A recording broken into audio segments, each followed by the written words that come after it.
अथ कैवल्यपादः जन्मौषधिमन्त्रतपः समाधिजा सिद्धयः।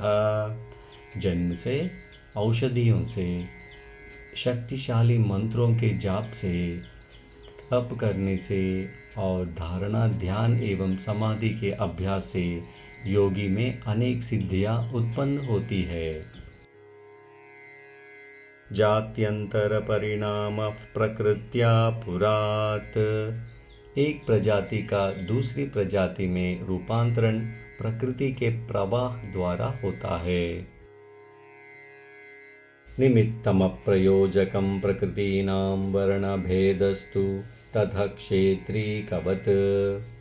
प्रकृति के परिवर्तन में वे महत्वपूर्ण भूमिका निभाते हैं, लेकिन वे प्रकृति के विकास में आने वाली बाधाओं को तोड़ने का काम करते हैं।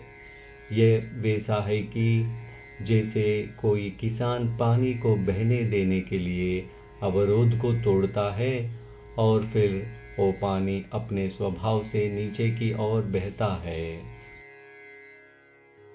निर्माण चित्तान्यस्मिता मात्रात्।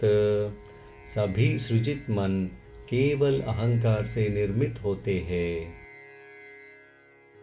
प्रवृत्ति भेदे प्रयोजकम चित्तमेकमनेकेषाम्। ये सृजित मनों की गतिविधियां भिन्न भिन्न है, फिर भी एक मूल मन उन सभी को नियंत्रित करता है। तत्र ध्यानजमनाशयम्।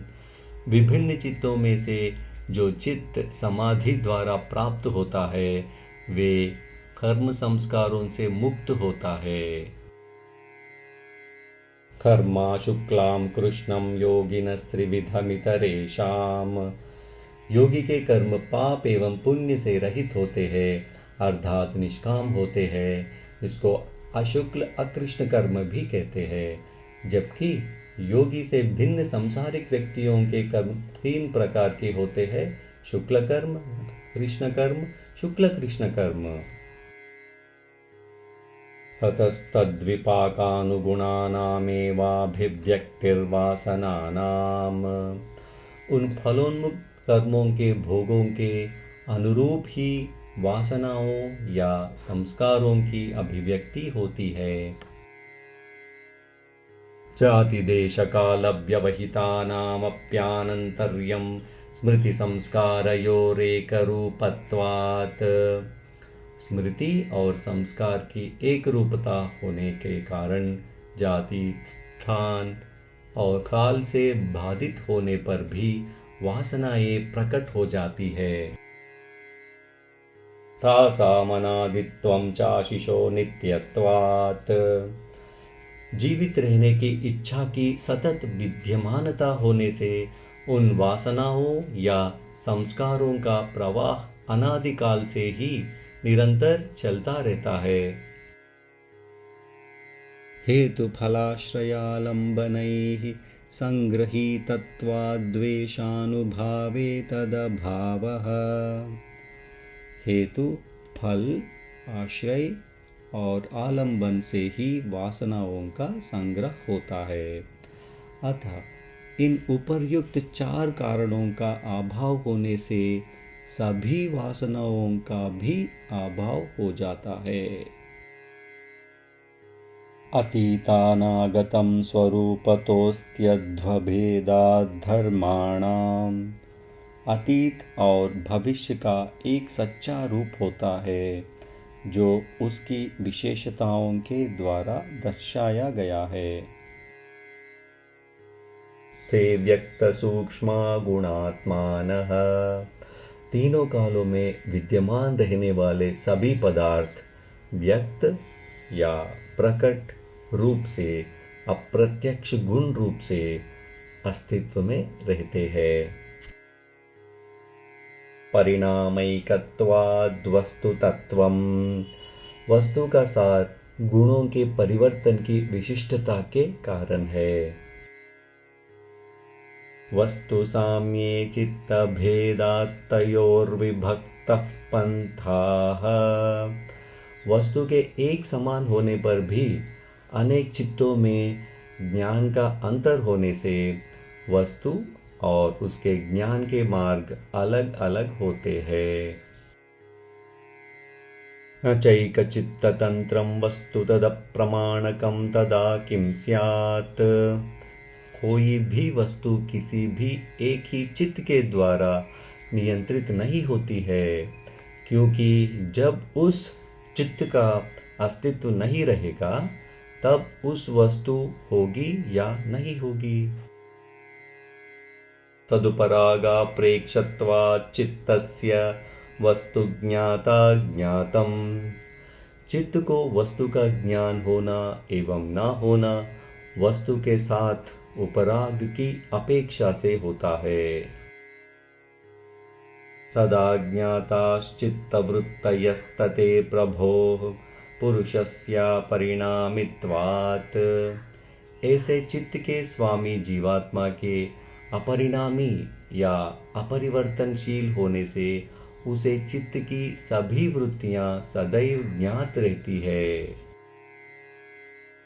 न तत्स्वाभासं दृश्यत्वात्। चित्त स्वयं प्रकाशित नहीं है, क्योंकि वे ज्ञान और अनुभूति का विषय है। एक समये चोभयान धारणम। और इस प्रकार एक ही समय में एक साथ चित्त और विषय दोनों का ज्ञान नहीं हो सकता है। चित्तांतर दृश्ये बुद्धि बुद्धेरति प्रसंगः स्मृति संकरश्च। एक चित्त का दूसरे चित्त से ज्ञान हो जाएगा, ऐसा मानने पर दूसरी बुद्धि के कारण उसमें अनवस्था दोष उत्पन्न होता है। चित्तेर प्रतिसंक्रमायास्तदाकारपत्तौ स्वबुद्धि संवेदनम। आत्मज्ञान के माध्यम से अपने स्वयं के स्वरूप का ज्ञान तब प्राप्त होता है जब चेतना उस रूप को ग्रहण कर लेती है जिसमें वे एक अवस्था से दूसरी अवस्था में नहीं जाती। द्रष्टुदृश्योपरक्तं चित्तं सर्वार्थम। रष्टा और दृश्य चित्त का आत्मा और विषय के साथ संबंध हो जाने से वे सभी प्रयोजन की सिद्धि करने वाला हो जाता है। तदसंख्येय वासनाभिश्चित्रमपि परार्थं संहत्यकारित्वात्। असंख्य वासनाओं से युक्त होने के बावजूद ये पुरुष के लिए कार्य करता है, क्योंकि ये संगति में कार्य करता है। विशेषदर्शिन आत्मभाव भावना निवृत्ति। ऐसे योगी जिन्हें विशेष ज्ञान प्राप्त हो जाता है, उन्हें स्वयं को जानने की इच्छा की समाप्ति हो जाती है। तदा विवेक निम्नं कैवल्य प्राग्भावं चित्तम। जब योगी विवेक ज्ञान की प्राप्ति कर लेता है, तब उसका चित्त विवेक ज्ञान के मार्ग पर निरंतर लगा हुआ कैवल्य की ओर अभिमुख हो जाता है। तच्छिद्रेषु प्रत्ययान्तराणि संस्कारेभ्यः। विवेक ज्ञान होने के बाद भी बीच बीच में पूर्व जन्म के संचित और बचे हुए संस्कारों के कारण व्युत्थान की स्थिति विवेक ज्ञान के साथ आती रहती है। हानमेषां क्लेशवदुक्तम्। इन सभी पूर्व जन्म के संचित और बचे संस्कारों का नाश भी पूर्व पाद में वर्णित अविद्या आदि पंच क्लेशों के समान समझना चाहिए। प्रसंख्यानेष्वकुसीदस्य सर्वधा विवेकख्याते धर्ममेघ समाधिः। विवेक ज्ञान से उत्पन्न सिद्धियों से अनासक्त हो जाने पर सर्वथा विवेक ख्याति होने से धर्ममेघ नामक समाधि की प्राप्ति होती है। हत क्लेश कर्म निवृत्ति। जब योगी धर्ममेघ समाधि के माध्यम से सच्चिदानंद की स्थिति प्राप्त कर लेता है तो वे क्लेशों और कर्मों से प्रभावित नहीं होता। तदा सर्वावरणमलापेतस्य ज्ञानस्यानन्त्यात् ज्ञेयमल्पम्। धर्ममेघ समाधि के द्वारा क्लेशों की समाप्ति होने पर विशुद्धि ज्ञान अविद्या आदि आवरण और क्लेश रूपी मल से रहित हो जाता है और उस विशुद्धि ज्ञान के अनंतता से फिर जानने योग्य अत्यंत अल्प बच जाता है। ततः कृतार्थानां परिणामक्रम समाप्तिर्गुणानाम्। धर्ममेघ समाधि प्राप्त करके योगी कृतार्थ हो जाता है क्योंकि उसके लिए कुछ भी प्राप्त करने योग्य नहीं रह जाता। मन और गुणों में परिवर्तन की प्रक्रिया भी समाप्त हो जाती है। क्षण प्रतियोगी परिणामापरांत निग्राह्य क्रमः। एक प्रक्रिया घटनाओं की एक श्रृंखला है। इसे तभी जाना जा सकता है जब ये पूरी हो जाए। पुरुषार्थशून्यानां गुणानां प्रतिप्रसव कैवल्यं स्वरूप प्रतिष्ठा वा चितिशक्तिरिति।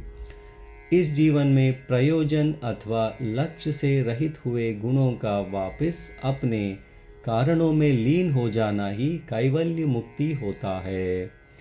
ये आत्मा का अपने वास्तविक स्वरूप में स्थित हो जाना ही मोक्ष कहलाता है। अथ कैवल्यपादः जन्मौषधिमन्त्रतपःसमाधिजा सिद्धयः जात्यन्तरपरिणामाः प्रकृत्या पुरात् निमित्तमप्रयोजकं प्रकृतीनां वर्णभेदस्तु ततः क्षेत्रीकवत् निर्माणचित्तान्यस्मितामात्रात् प्रवृत्तिभेदे प्रयोजकं चित्तमेकमनेकेषां तत्र ध्यानजमनाशयं कर्मा शुक्लां कृष्णं योगिनस्त्रिविधमितरेषां ततस्तद्विपाकानुगुणानामेवाभिव्यक्तिर्वासनानां जातिदेशकालव्यवहितानामप्यानन्तर्यं स्मृतिसंस्कारयोरेकरूपत्वात् तासामनादित्वं चाशिषो नित्यत्वात् हेतुफलाश्रयालम्बनैः सङ्गृहीतत्वाद्वेषामभावे तदभावः अतीतानागतं स्वरूपतोऽस्त्यद्वभेदाद्धर्माणां ते व्यक्तसूक्ष्मा गुणात्मानः परिणामैकत्वाद्वस्तुतत्त्वं वस्तुसाम्ये चित्तभेदात्तयोर्विभक्तः पन्थाः न चैकचित्ततन्त्रं वस्तु तदप्रमाणकं तदा किं स्यात् तदुपरागाप्रेक्ष्यत्वाच्चित्तस्य वस्तु ज्ञाताज्ञातं सदा ज्ञाताश्चित्तवृत्तयस्तप्रभो पुरुषस्य परिणामित्वात् न तत्स्वभासं दृश्यत्वात् एकसमये चोभयानधारणम् चित्तान्तरदृश्ये बुद्धिबुद्धेरतिप्रसङ्गस्मृतिसङ्करश्च चितेरप्रतिसङ्क्रमायास्तदाकारः पत्ता स्वबुद्धिसंवेदनं द्रष्टुदृश्योपरक्तं चित्तं सर्वार्थं तदसङ्ख्येयवासनाभिश्चित्रमपि परार्थं संहत्यकारित्वात् विशेषदर्शिन आत्मभावभावनानिवृत्तिः तदा विवेकनिम्नं कैवल्यप्राग्भावं चित्तम् तच्छिद्रेषु प्रत्ययान्तराणि संस्कारेभ्यः हानमेषां क्लेशवदुक्तं प्रसङ्ख्यानेऽप्यकुसीदस्य सर्वधा विवेकख्याते धर्ममेघः समाधिः ततः क्लेशकर्मनिवृत्तिः तदा सर्वावरणमलापेतस्य ज्ञानस्यानन्त्यात् ज्ञेयमल्पम् ततः कृतार्थानां परिणामक्रमसमाप्तिर्गुणानां क्षणप्रतियोगी परिणामापरान्तनिग्राह्यक्रमः पुरुषार्थशून्यानां गुणानां प्रतिप्रसवः कैवल्यं स्वरूपप्रतिष्ठा वाचितिशक्तिरिति इति पतञ्जलिविरचिते योगसूत्रे कैवल्यपादः इति श्रीपतञ्जलियोगसूत्राणि।